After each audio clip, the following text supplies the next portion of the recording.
नमस्कार. मी मनीष कासोदेकर.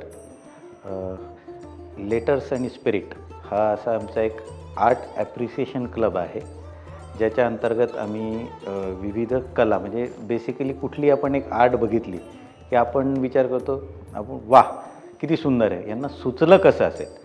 तर ते सुचलं कसं याची प्रोसेस म्हणजे अंडरस्टँडिंगची प्रोसेस म्हणजे letters and spirit art club basically.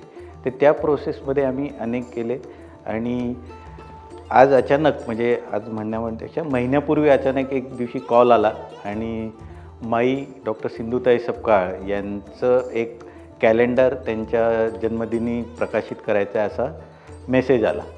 तर क्षणभर काय सुचत नव्हतं की हे कसं करणार, कारण की वेळही कमी होता आणि सगळ्यात महत्त्वाचं म्हणजे माईंचं आयुष्य आणि ते इतकं प्रवास त्यांचा प्रेरणादायी आहे, तो परत एका कॅलेंडरमध्ये बसवायचा. त्यांना कॅलेंडरच हवं होतं.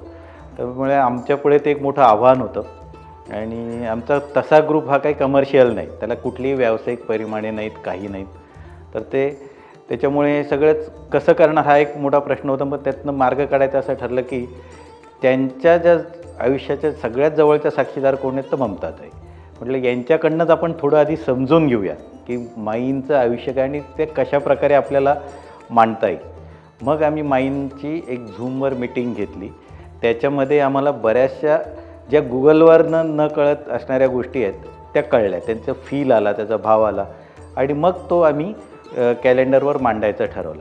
हा थोडा एक वेगळा प्रयोग आम्ही करायचा ठरवलं, कारण माईंचे फोटोग्राफ्स वगैरे तर सगळेच अवेलेबल आहेत.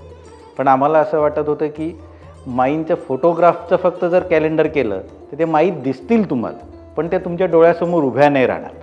मग आम्ही विचार केला की काहीतरी असं कलात्मकता आली पाहिजे की हे कॅलेंडर पण आहे, पण ते तुम्हाला होल्ड पण केलं, प्रत्येक पानाने तुम्हाला होल्ड केलं पाहिजे की काय हे माईचं काय होतं.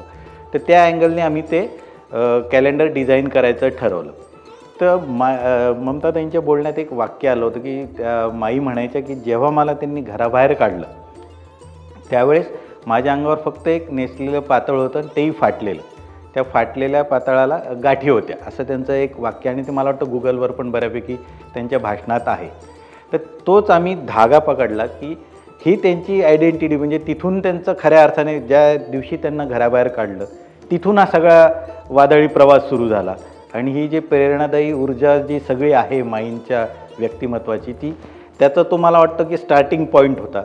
म्हणून मग आपण त्यालाच बेस करूयात फोटोग्राफ. आणि मग आम्ही ते साडीचा पदर, माईंच्या वेगवेगळ्या साड्यांचे जे फोटो होते त्याचा आम्ही एक पदर करून ते प्रतिकात्मक म्हणून वापरलं आणि माईंचे विचार प्रत्येक पानावर ठेवूयात. कारण की कॅलेंडर हे फक्त तारीखवार नाही, मग त्याच्यासाठी कालनिर्णय वगैरे आहेत. त्यासाठी आपल्याला माईंची गरज काय, तर माईंचे आशीर्वाद किंवा माईंचं जे ऊर्जा आहे ती आपल्यात येण्यासाठी त्यांचे विचार पोचणं जास्ती महत्त्वाचं आम्हाला वाटलं.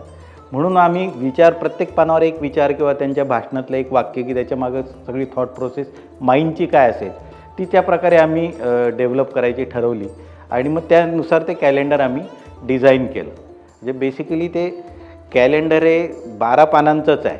तर 12 पानात माईंना सामावणं हे काही कोणालाही शक्य नाही, आम्हालाही नाही. पण त्या पानात जितकं माई तुमच्या पुढे आणता येतील तेवढा आम्ही प्रयत्न केलेला आहे.